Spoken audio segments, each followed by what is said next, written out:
فرمان یاد رکھیں، درود پڑھو اور میں حدیث سناؤں. صلی علی، سارے محبت سے پڑھ لیں. میرے مدنی کی حدیث مبارک فرمایا خمسن، گن لینا، فرمایا 5 چیزیں ایسی ہیں لا یعلمہن الا اللہ، کہ اللہ کے سوا ان کو کوئی نہیں جانتا. لا ملک مقرب ولا نبی مرسل، نہ فرشتہ جانتا ہے اور نہ کوئی اللہ کا پیغمبر جانتا ہے. اور وہ 5 چیزیں کون سی ہیں؟ میرے مدنی نے پھر قرآن پڑھا صلی اللہ علیہ وسلم. ان اللہ عنده علم الساعہ، پہلی چیز کیا ہے کہ قیامت کا علم کس کو ہے؟ کس کو ہے؟ سمجھو مسئلہ. ہمیں بھی یقین ہے کہ قیامت آئے گی، ہمیں بھی یقین ہے کہ قیامت آئے گی. اور پھر میرے پاک نبی نے سرکار دو عالم نے نشانیاں بھی بتلائی ہیں قیامت کی، کہ یہ نشانیاں جب آ جائیں تو سمجھو پھر قیامت قریب آ رہی ہے. کچھ نشانیاں چھوٹی ہیں اور کچھ نشانیاں بڑی ہیں. اور جو نشانیاں میرے پاک نبی نے بتلائی ہیں وہ تقریباً پوری ہو چکی ہیں، صرف بڑی نشانیاں باقی ہیں. بڑی نشانیاں کیا ہیں؟ ایک تو دابت الارض، صفا کی پہاڑی سے ایک جانور نکلے گا. صفا کی پہاڑی دیکھی ہوئی ہے، جہاں صفا مروہ دوڑے ہو بھائی، اس صفا کی پہاڑی سے ایک جانور نکلے گا. اور دوسری بڑی نشانی کیا ہے؟ دجال ظاہر ہوگا. تیسری کیا ہے؟ یاجوج ماجوج نکلیں گے. اور پھر بڑی علامت کیا ہے؟ آسمانوں سے عیسیٰ علیہ السلام اتریں گے اور وہ دجال کو قتل کریں گے، صلیب کو توڑ ڈالیں گے، یہودیت کو مٹا ڈالیں گے، پوری دنیا میں عدل و اسلام بھر جائے گا.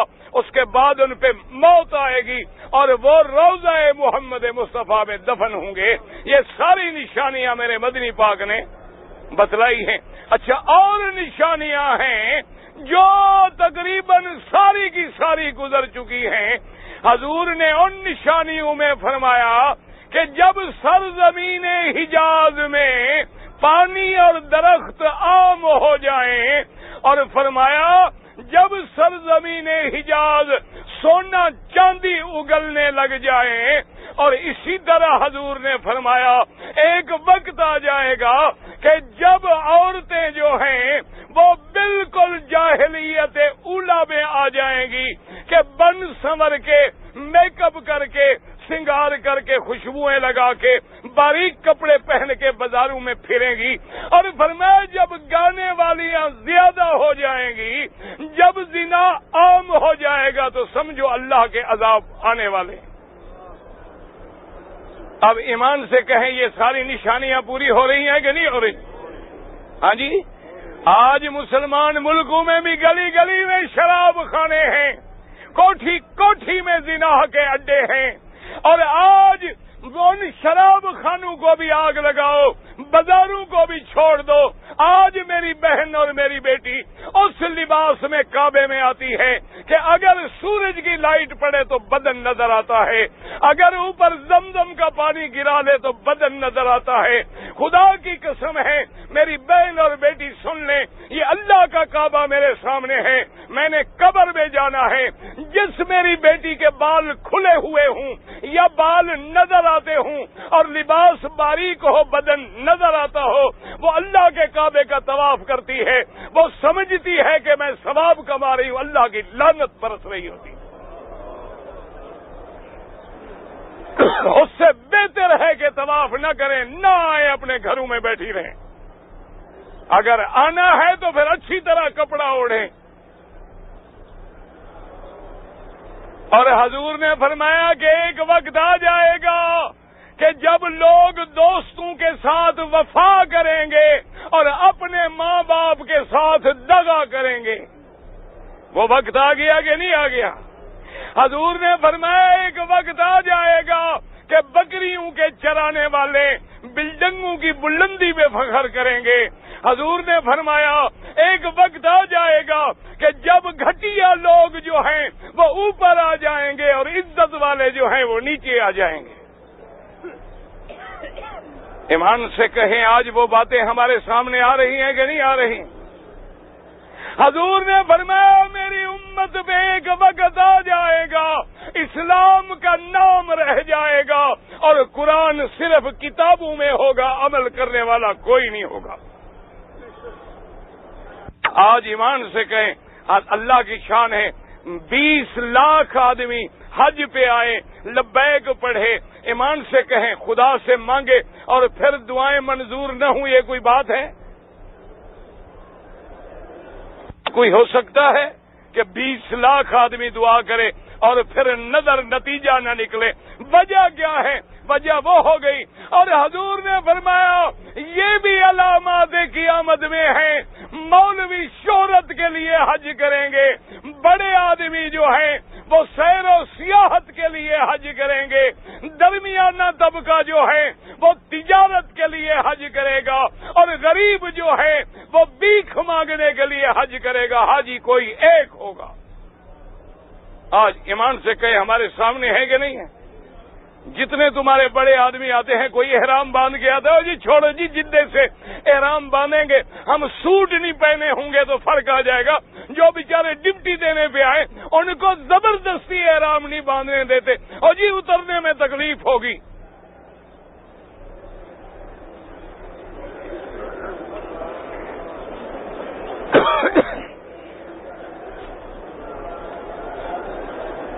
اب سمجھے میرے مدنی باغ نے کیا فرمایا؟ قرآن کی آیت پڑھی کہ قیامت کا آنا برحق ہے، سمجھو مسئلہ، لیکن قیامت کب ہوگی، کس وقت ہوگی، یہ علم کس کو ہے؟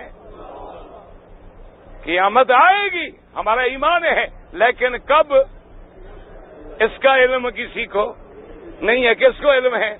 نمبر 1 یاد رکھ، اللہ عنده علم الساعة، نمبر 1۔ دوسرا کیا؟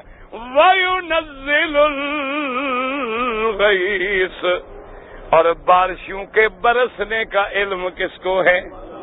کہاں برسے گی، کتنا برسے گی، کب برسے گی، اور برسنے کے بعد خیر ہوگی یا شر ہوگی، یہ علم کس کو ہے؟ صرف اللہ۔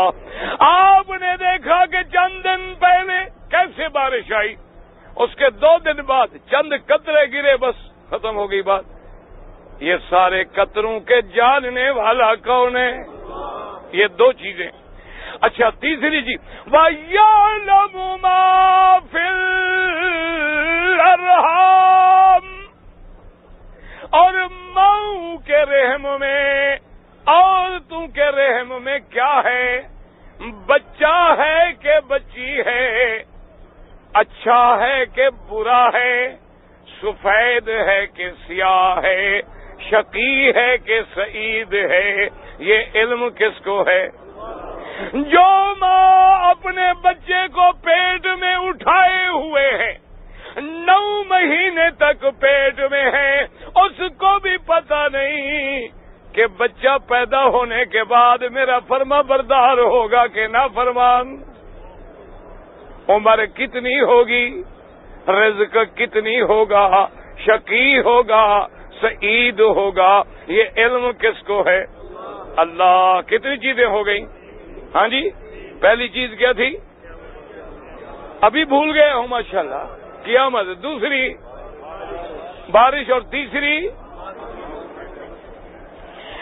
اچھا آگے فرماتے ہیں وَمَا تَدْرِي نَفْسٌ مَاذَا تَكْسِبُ غَدًا، اور یہ بھی کوئی نہیں جانتا کہ میں کل کیا کروں گا، میں زندہ ہوں گا یا مر جاؤں گا، میں رات نیند سے اٹھوں گا یا نہیں اٹھوں گا، اس کا علم بھی کس کو ہے؟ وَمَا تَدْرِي نَفْسٌ بِأَيِّ أَرْضٍ تَمُوتُ، اور یہ بھی کسی کو پتہ نہیں کہ میری موت کس زمین پہ آئے گی۔ ساری زندگی ہندوستان میں، پاکستان میں، عجم میں ساری زندگی گزر گئی، سوچا بھی کوئی نہیں تھا، لیکن اللہ کا فیصلہ تھا کہ حج کے دن ہوں گے، تیری موت حرم میں ہوگی، تیری موت مکے مدینے میں ہوگی، جہاں اللہ نے لکھا تھا وہیں موت آئی۔ اس کا علم بھی اللہ کے سوا کسی کو نہیں ہے۔ کتنی ہو گئی چیزیں؟ 5۔ اب میرے نبی نے پہلے کیا فرمایا کہ خمسن، کہ 5 چیزیں ایسی ہیں لا یعلمہن، کہ جن کو کوئی نہیں جانتا، نہ کوئی ملک جانتا ہے، نہ کوئی نبی جانتا ہے، نہ کوئی ولی جانتا ہے، ان کو کوئی نہیں جانتا مگر کون جانتا ہے؟ اچھا، اب اگلا مسئلہ بھی سن لو۔ بعض لوگ کہتے ہیں کہ مولوی صاحب یہ جو پیشین گوئی کرتے ہیں موسمیات والے، وہ بھی بتا دیتے ہیں کہ 2 دن کے بعد بارش ہوگی۔ بھائی موسمیات کے بتانے والے بتا دیتے ہیں کہ نہیں بتاتے؟ کبھی 2 دن بعد بارش ہوگی، بادل ہوں گے، رفتار ہوگی، ہوائیں ہوں گی، ٹھنڈی ہوں گی، گرم ہوں گی۔ وہ کہتے ہیں جناب یہ تو بتا دیتے ہیں، تو آپ کہتے ہیں اللہ کے سوا کسی کو علم نہیں۔ سمجھو مسئلہ۔ لیکن یاد رکھو کہ یہ جو بتا دیتے ہیں یہ انداز ہے، اسباب کے تحت ہے کہ مشینیں لگائیں، بڑے بڑے اسٹیشن بنائیں، لیکن پھر بھی خبر صحیح بھی ہو جاتی ہے اور کبھی کبھی غلط بھی ہو جاتی ہے۔ اس کے علم کا کمال یہ ہے، نہ مشینوں کا محتاج ہے، نہ دور بینوں کا محتاج ہے۔ وہ جانتا ہے کہ 50 سال بعد مکے میں بارش ہوگی اور قطرے بھی اتنی گریں گے۔ یہ علم کسی کو نہیں ہے مگر کس کو؟ اچھا، دوسری بات سمجھ رہے، وہ کہتے ہیں جناب آج کل تو لیڈی ڈاکٹر الٹرا ساؤنڈ کر کے بتا دیتی ہے کہ لڑکا ہے کہ لڑکی ہے، لیڈی ڈاکٹر پیشاب ٹیسٹ کر کے بتا دیتی ہے کہ حمل ٹھہر گیا۔ تو یہ کیا بات ہو گئی؟ لیکن اللہ نے کیا فرمایا؟ وَيَعْلَمُ مَا فِي الْأَرْحَامِ۔ سمجھو مسئلہ۔ اچھا، لیڈی ڈاکٹر جو بتا دیتی ہے، جس کا الٹرا ساؤنڈ کرے اس کا بتا دیتی ہے یا سارے مکے والوں کا؟ ہاں جی، اچھا جس کا الٹرا ساؤنڈ کرے، کبھی کبھی ایسے بتاتے ہیں۔ میرے ایک دوست کے گھر میں ولادت تھی، میں لے گیا ڈاکٹر کے پاس، انہوں نے کہا جی 15 دن کے بعد آپ لے آئیں ان کو۔ وہ ابھی بیچاری بچی ہسپتال سے باہر ہی نہیں آئی، بچہ پیدا ہو گیا۔ ان کی خبر مشینوں کے بعد بھی غلط۔ اچھا، ایسی بھی کوئی مشین ہے جو بتلا دے کہ یہ بچہ بڑا ہو کے ماں باپ کو جوتے مارے گا؟ ایسی مشین بھی نکلی ہے کوئی؟ یہ بھی ہے مشین جو بتلا دے کہ بچہ بڑا ہو کے عالم بنے گا یا جاہل بنے گا، شقی بنے گا یا سعید بنے گا؟ یہ علم کس کو ہے؟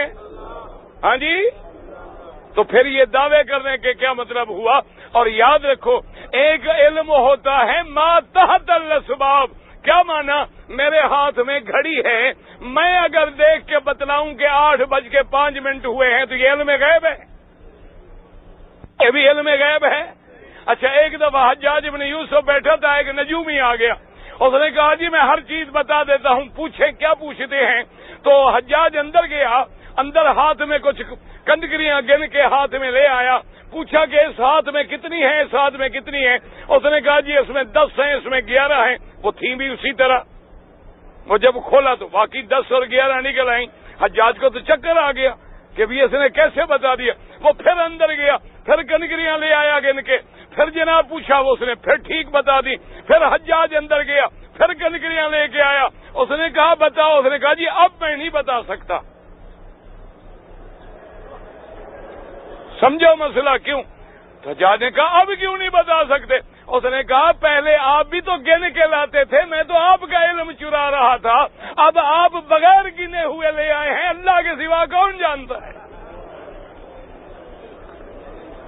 اس نے کہا پہلے آپ خود گن کر لا رہے تھے، ادھر 10 ادھر 11 ادھر 20 ادھر 20، تو جب آپ گن رہے تھے میں تو آپ کا علم چرا رہا تھا، اب آپ لے آئے ہیں بغیر گنے ہوئے، جس چیز کا تمہیں علم نہیں تو میں کیسے بتا سکتا ہوں؟ یہ اللہ کے سوا کوئی نہیں جانتا، چونکہ عالم الغیب کون ہے؟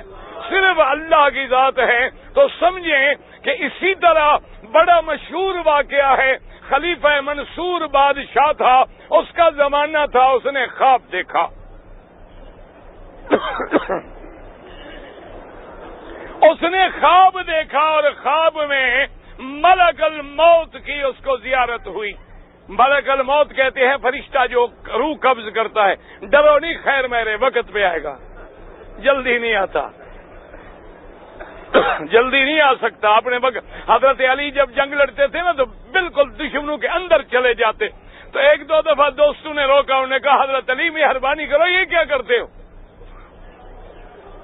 ہے کہ آدمی 200 دشمن کے اندر چلا جائے، آخر دشمن کے ہاتھ ہیں، آپ ایسا نہ کیا کریں، آپ تو بالکل ڈرتے نہیں۔ آپ نے فرمایا مجھ سے میری موت ڈرتی ہے، مجھ سے میری، ان کو بات سمجھ نہیں، انہوں نے کہا حضرت علی موت کیسے ڈرتی ہے؟ انہوں نے کہا موت وقت پہ آئے گی یا بات جلدی بھی آ جاتی ہے؟ انہوں نے کہا وقت پہ، میں جتنی غلطی کروں وہ بھاگتی ہے کہ میرے ابھی تو میرا وقت نہیں آیا نا، وہ تو خود ڈر کے مارے بھاگتی رہتی ہے، میں کیوں ڈروں؟ عقد سے پہلے تو موت آ نہیں سکتی، لہذا مجھے ڈرنے کی کیا ضرورت ہے، وہ تو اپنے وقت پہ آئے گی۔ تو اس لیے اب جناب خلیفہ منصور نے، بادشاہ منصور نے خواب دیکھا کہ ملک الموت کی زیارت ہوئی۔ جب زیارت ہوئی تو انہوں نے کہا کہ اچھا بھائی مجھے یہ بتاؤ کہ میں کتنے عرصہ زندہ رہوں گا؟ کرسی والوں کو تو یہی فکر ہوتا ہے نا، یہ تو مزے ہوتے ہیں ہم فقیروں کے، نہ کرسی نہ جانے کا ڈر۔ فرشتے نے پتہ ہے کیا جواب دیا؟ جب اس نے پوچھا کہ میں کب تک زندہ رہوں گا، فرشتے نے یوں اشارہ کر دیا، اشارہ کر کے فرشتہ غائب ہو گیا۔ بادشاہ کی جب نیند کھلی، اب جناب آرام نہ آئے، بادشاہ نے کہا مولویوں کو بلاؤ، جب ضرورت پڑے تو پھر سب مولوی کو بلا لیتے ہیں۔ ویسے مولوی سے ہر آدمی نفرت کرتا ہے، لیکن ضرورت پڑے تو پھر نکاح ہو تو مولوی، کوئی بچہ پیدا ہو تو اذان دینی ہے، پھر بھی کیوں نہ ماں کو آتی ہے نہ باپ کو، اذان کون دے؟ اذان تو اللہ کی رحمت سے دونوں کو نہیں آتی، پھر مولوی کو بلانا پڑتا ہے۔ اچھا مر جاؤ تو غسل دینا ہے، وہ بھی تو کسی کو طریقہ نہیں آتا۔ اچھا جنازہ پڑھانا ہے، وہ بھی کسی کو طریقہ نہیں آتا، پھر مولوی کی ضرورت پڑ جاتی ہے۔ تو بادشاہ نے مولویوں کو بلایا، اور مولویوں کی بھی قسمیں ہوتی ہیں، کچھ درباری ہوتے ہیں، کچھ سرکاری ہوتے ہیں، کچھ حلوائی ہوتے ہیں، کچھ فدائی ہوتے ہیں، ہر قسم کے مولوی بھی ہوتے ہیں۔ مولوی بندے ہیں، اوپر سے نہیں اترے۔ اور یاد رکھو جیسے ہم ہیں مولوی ہم سے پیدا ہوں گے، کوئی آسمان سے ٹپکیں گے؟ ہم اچھے ہوں گے تو مولوی بھی اچھے ہوں گے، اگر ہم برے ہوں گے تو مولوی بھی ہم میں سے ہوں گے نا، کوئی اوپر سے تھوڑے آئیں گے۔ ایمان سے کہو جب مصلی پہ میرا مدنی تھا تو پیچھے بھی تو صدیق عمر تھا نا، جب مصلی پہ بائی یزید بستامی تھا، حسن بصری تھا، مالک ابن دینار تھا، امام بخاری تھا، امام مسلم تھا، امام ابو حنیفہ، امام شافعی، امام مالک، امام احمد ابن حنبل، وہ لوگ تھے تو پھر نماز پڑھنے والے بھی ہوتے۔ آج مقتدی تم ہو تو مولوی بھی تو ہم ہیں۔ کبھی کل خانی پہ جھگڑا، کبھی 7 جمعراتوں کا مسئلہ۔ آج کل بڑے مسئلے مولویوں کے یہ رہ گئے کہ تیسرے دن کل خانی، 7 جمعراتیں، اور ہر جمعرات 7 قسم کے کھانے، ورنہ مردہ اٹھ کے آ جائے گا گھر۔ اور 7 جمعراتوں کے بعد ایک 40واں، اتنے میں اللہ کرے گا محلے کا کوئی اور مر جائے گا، مولوی کی روٹی چلتی رہے گی، دین رہے نہ رہے۔ اچھا جی اب جناب مولوی آ گئے، بادشاہ نے پوچھا کہ بھائی میں نے ملک الموت سے پوچھا ہے کہ میں کب تک زندہ رہوں گا، وہ یوں کر کے چلا گیا. تو کیا مراد ہے؟ اب جو خوش آمدید تھے انہوں نے کہا جناب آپ 500 سال زندہ رہیں گے. درباری ہوتے ہیں نا جنہوں نے اپنے گریڈ بڑھانے ہوتے ہیں، انہوں نے کہا حضور 500 سال. اور کہا یار چھوڑ 500 سال پھر میں ایسے خراب ہو جاؤں گا، اتنی لمبی عمر بھی تو آدمی کے لیے مشکل ہے نا. اب دوسرے سے پوچھا، انہوں نے کہا یار زیادہ عمر پہ تو بادشاہ چڑھتا ہے، کیا کریں؟ اس نے کہا جی 50 سال. انہوں نے کہا یہ بات بھی مجھے کچھ سمجھ نہیں آتی. کوئی میرے جیسا دل جلا بھی بیٹھا. انہوں نے کہا جناب 5 گھنٹوں کی بات ہے صرف. بادشاہ کو تو پسینے چھوٹ گئے کہ 5 گھنٹے کے بعد مرنا ہے. آخر جب تنگ آ گیا تو امام ابو حنیفہ رحمت اللہ علیہ، کہہ دو رحمت اللہ علیہ. یاد رکھو جتنی امام ہیں فقہ کے یا حدیث کے، کہہ دو رحمت اللہ علیہ. اللہ سب پہ کروڑوں رحمتیں کرے. یاد رکھو جو آج ائمہ کا گستاخ ہے کل صحابہ کا گستاخ بنے گا. جو صحابہ کا گستاخ ہے وہ میرے مدنی کا گستاخ بنے گا، اور جو میرے مدنی کا گستاخ ہے وہ میرے اللہ کا منکر بنے گا. یاد رکھنے ایک بات، دیکھو نا جب ہم امام کی بات بھی نہ ٹال سکیں تو ابو بکر کی بات ٹالیں گے، اور جب صدیق کی بھی نہ ٹال سکیں تو مدنی کی بات کون ٹالے گا؟ یہی تو فائدہ ہے ان کے ماننے میں کہ آدمی کبھی بھٹکتا نہیں راستے سے، پٹڑی پہ رہتا ہے، ادھر ادھر نہیں جاتا. ورنہ جب ساری پٹڑیاں ختم کر دیں ایک بات باقی رہے، جہاں دھوکہ لگا بھٹک گیا. اس لیے امام ابو حنیفہ کو بلایا اور بادشاہ نے کہا کہ امام صاحب میں تو بڑی مصیبت میں پھنس گیا. انہوں نے کہا کیا بات ہے؟ انہوں نے کہا میں نے خواب دیکھا ہے، ملک الموت مجھے ملے تھے. انہوں نے کہا میں نے پوچھا کہ کتنی زندہ رہوں گا، وہ یوں کر کے چلے گئے. اب کوئی کہتا ہے 500 سال، کوئی کہتا ہے 50 سال، کوئی کہتا ہے 5 دن، کوئی کچھ کہتا ہے، کوئی کچھ کہتا ہے. میں بڑا پریشان ہوں، مہربانی کریں میرا مسئلہ حل کریں. امام صاحب نے پتہ ہے کیا پیارا جواب دیا؟ امام صاحب نے فرمایا بادشاہ سلامت، جب تم نے پوچھا کہ میں کب مروں گا تو اس نے کیا کہا؟ یوں کیا، اس نے کہا خمس لا یعلمہن الا اللہ، کہ یہ 5 چیزیں وہ ہیں جن کا علم اللہ کے سوا. وہ تو اشارہ کر کے چلا گیا کہ 5 چیزیں ایسی ہیں جن کا علم اللہ کے سوا کسی کو نہیں ہے. میں کیسے بتا سکتا ہوں کہ تم کب مرو گے؟ وما تدری نفس ماذا تکسب غدا وما تدری نفس بأي ارض تموت.